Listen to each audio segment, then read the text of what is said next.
If your PS5 internet feels slow, games will not connect online, or downloads are taking too long, here is how to test your internet connection.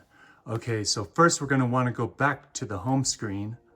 So once we get to the home screen, see how I went back down and press that house icon? We're going to then want to go to settings right there. So go to settings, and then we're going to go ahead and click on network with the X button. Then you will see test internet connection. Go ahead and click that and begin your test. Okay, so give it a little bit of time now.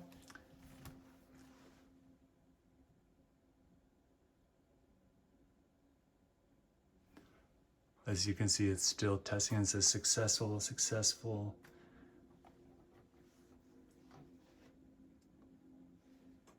And then we're at the connection speed.